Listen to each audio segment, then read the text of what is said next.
So guys, Pokémon Legends Z-A is coming out on October 16th, 2025. And it's coming out on Switch 1 and Switch 2. And I want to go in this video and say to a Switch 2 price, kind of a rip-off, let's be real. So for those who don't know, this game is a multi-platform game.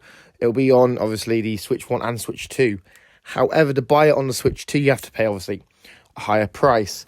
The reasoning for this is because, obviously, the Switch 2 prices are priced at around $70 based, obviously, base price, or around £54, £55 base price, depending on, obviously, where you go.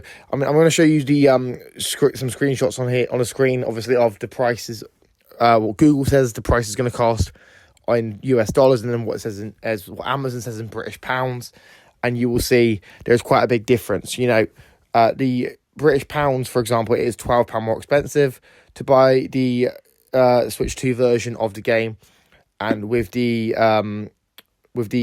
US dollars version, it will cost obviously around $10 extra. This is kind of weird, to be honest. This is kind of weird to see that this is the same game. The only difference between these games, from what I can tell, is performance of the games and obviously which system they'll come out on.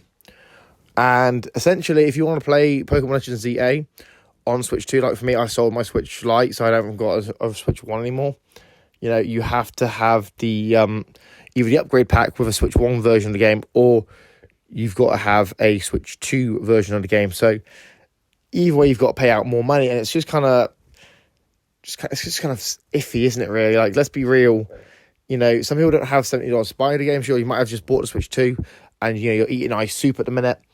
But let's be real. The price makes no real sense. I mean, I know the Switch 2 is more powerful and it's obviously the game's going to run better, but it's the same game. And seeing it have two different prices next to each other, it's just kind of weird, and it's a little bit, to me at least, it's a little bit, like, awkward, because you kind of feel like this game should be the same price on both systems. Obviously, the only real difference is obviously the system they're on and obviously the performance of the games. So we will have to see how much better the Switch 2 version of Pokémon Legends Z-A is compared to the Switch 1 version. And as we know, Pokémon Sword and Shield, for example, and Pokémon Scarlet and Violet ran kind of awkwardly and not that great on the Switch 1, and they run so much better on the Switch 2. So take that into account with this, or I guess, but I'll be honest, I just kind of wish that, you know, Nintendo would do something where, like, these games weren't so insanely different in price, despite them being literally the same game. Anyway, guys, let me know what you think about this in the comments down below. Do you agree? Do you disagree? Let me know what you think. If you're new, make sure you subscribe, like, turn on notifications. I am trying to, you know, hit 1,500 subscribers this year. I already have 1.08, roughly. So hopefully we can hit 1.5k by the end of the year. If you want to help out, subscribe, obviously like, all that stuff. I've been EC, and I'm signing out. Peace.